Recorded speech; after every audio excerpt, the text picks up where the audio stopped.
Hello everyone, welcome back to another exciting episode of Build and Chill. We're going back to basics a little bit here. We're going back to the origin, you could say. I have a high-grade The Origin kit here. It's Char's custom Zaku II, straight from the Battle of Loam. Loam? I think it's Loam. Anyways, so yeah, we got the Zaku II, all nice and red there. You can see the kit kind of bulging out a little bit. Came slightly warped a little bit. And also, too, you can see that action base that I have. But, yeah, I got a few problems with this kit. Well, actually, just the one, which we're going to start out with. And it has to do with that box being a little out of shape, I think. So, those are all the parts there you can see. Really nice cherry red on the waist and torso part of this kit. It's really nice looking. I actually don't think my camera does it justice, but in person, that red is just beautiful. I actually don't think the pictures online do it well either. And you can see there's some Waterslide Decals, which I haven't tackled yet in this video series, so I'll be showing off the process for those. And then, of course, the manual. So, and sorry for the little bit of sunlight coming in from the side there, but yeah, that's the action base too.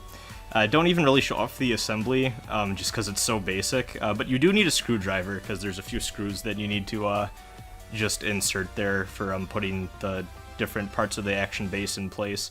But yeah, it took like 2 minutes to do. It's really simple. I didn't even think it was worth showing off. It's not very eventful.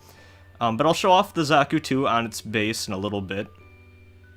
And for those wondering, an action base is just something you can put a gunpla on, and you can just do like aerial poses with it and stuff. There's 3 kinds. The 2 seems to be the one that most people recommend. I'm not entirely sure on the differences offhand, but yeah, you can see my first problem with the kit. These 2 pieces, or actually this 1 piece I should say, fell off the runner completely, and it was just broken, completely snapped in half, which sucks.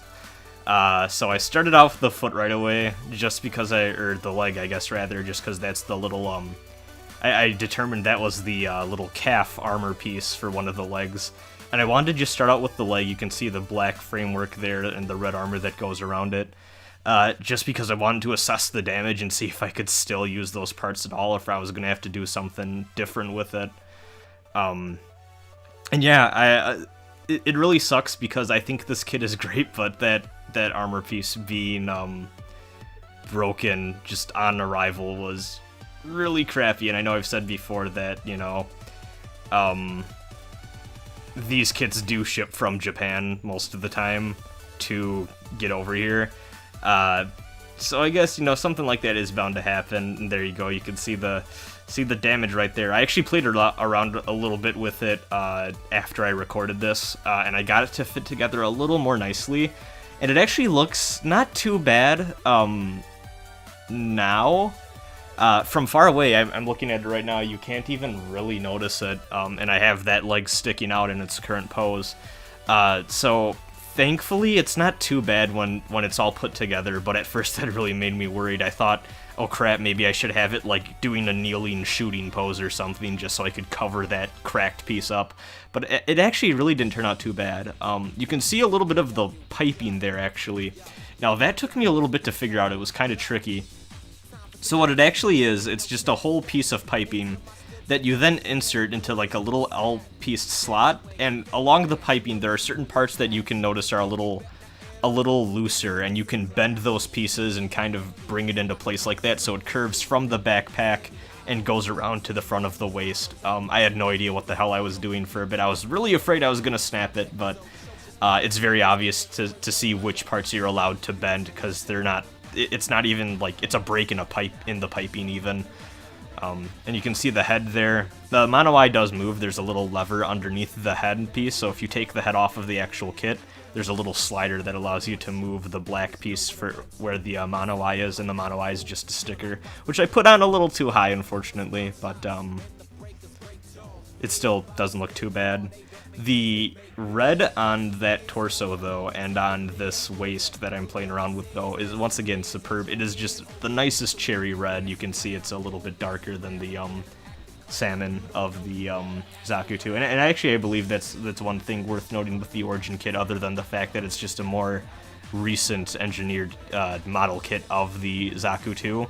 It's a little bit darker from what I understand. So from what I understand, in other Zaku II Char custom kits, that cherry red is more of like a salmon, and then what's salmon here is more of just a pinkish color, kind of like, you know, to mirror the original 79 show. And you can see the left arm there. It turned out pretty good. And then, sorry, I took a break from building, and I recorded this at night. But yeah, in this kit, it's just a nice cherry red, and then the light parts are salmon, so just an overall darker kit, which I kind of prefer. I mean, I got nothing against pink, but I just love that cherry red color. I can't stress that enough. So yeah, we got everything but the other leg there we're missing. Those are the feet. Can't do too much with the feet compared to the Barbados. You can really only flip the parts up that kind of cover the top of the foot there. But I wanted to show off the panel lining process just a little bit more in depth. Kind of flip the camera around so you can see I'm just using the pen to fill in the details and then cleaning up with that eraser, just if anyone was wondering kind of what that looked like, because my other camera angle didn't really show it off too well. And there it is again. You can just see tracing along some different crevices in there, and then just going over with the eraser just ever so gently to wipe off the excess there. Can't zoom in too much because I got a little bit of a shaky hand when it comes to filling in those lines, and even though you can just wipe it off, I didn't want to have to like do that over my camera. I'm not skilled enough quite yet to do something like that.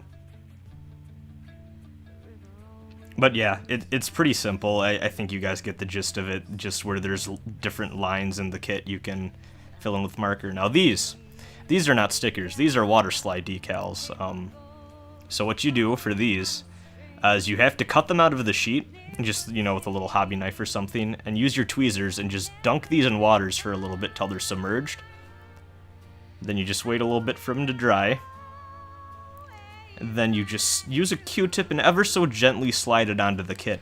It's a very delicate process, so I kind of fucked up, and once again got my face in the shot, so I cut it out. But you can see they look really great when they're on there. That one, not the greatest photo, but all those little white markings you see are just little clear decals with white insignias on them that just, you dunk in water, you slide them right onto the kit, wait for them to dry, and they look painted on. They look fantastic. Other than there's a little bit of clear foil around them that if you play around with them too much, kind of like I did, they fog up.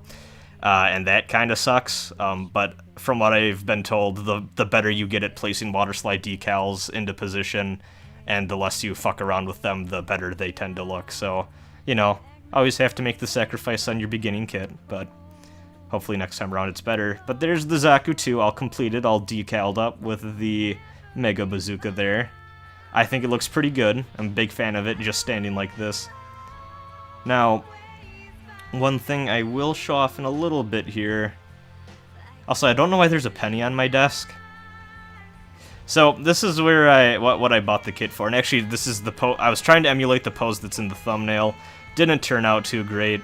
I played around with it a little bit more, but I kind of determined that the Char looking down with the bazooka, or aiming down with the bazooka pose, looks really cool when you're looking at it from a perspective like low to the ground, but when you're looking at it dead on, it kind of looks a little goofy like this. So I kind of went for something a little more straightforward, just in the air firing the bazooka, and this looks really cool. I liked this pose a lot. And then you can put the bazooka packs on the right little shoulder arm guard there. Looks really neat. Once again, just big fan of the color, and also too, when you panel line these red parts and the salmon parts with a brown Gundam marker, looks fantastic. Just completely sold me on why you should be panel lining. You can kind of see on the thigh there, or at least you could until it got kind of out of focus, but it looks so nice, and it really adds something to the kit, a little bit more detail when you have that brown panel lining in there. It just looks so good. But yeah, I decided to go for this sniper pose because, unfortunately, the sniper does not attach to the back, but the bazooka does, and there's my shelf shot there, and I just wanted something where I could, you know, a pose where I could have all the weapons on the kit, and there we go. That's my shelf right now with the Zaku II, the Death Scythe, and the Barbados. So yeah, that's going to be it for this episode of Build and Chill. overall, really happy with Char's custom Zaku II. Really fantastic kit. I think it's the first kit I did that I was pretty much completely 100% happy with, other than a little bit of decal placement and also, of course, the broken armor piece. But hey, not much you can do about it, and in the end, I don't think it even looked that bad. So, but yeah, I really recommend this kit, especially if you're a big fan of the Red Zaku II. And I'm gonna have a link for it in the description. It turned out beautiful. I love this thing a lot. Currently, this is my favorite Gunpla build that I've done so far, and it's super cheap, so hey, bonus, right? But I don't know if I'd recommend starting with this kit, just because it is, I think some of the piping and some of the weirder parts of the kit are maybe a little much to start with at first. Maybe go for something a little bit simpler, like just a regular Gundam or something. But yeah, other than that, really happy with it, so I recommend it. Also want to make an announcement, so I'm not entirely sure on the time yet, but if you follow my Twitter, and I'll probably make an announcement video, this Saturday I do plan on live streaming episode 4 of Build and Chill. So I ordered the RX-78-2, the original Gundam, and I decided that'd be a fun kit to live stream and just kind of get the camera in there a little bit more, just hang out with you guys, and kind of show the building process more in depth. It'll be obviously kind of a longer stream, but, you know, I thought it'd be fun to just kind of show off starting from scratch and just building it slowly but surely, and, you know, talking with you guys in the chat and everything. So look out for that. It should be a fun time. But yeah, my Twitch link will be in the description. Once again, follow me on Twitter for exact timing and stuff on when to update, or just keep checking my YouTube page on Saturday. Alright, have a great day.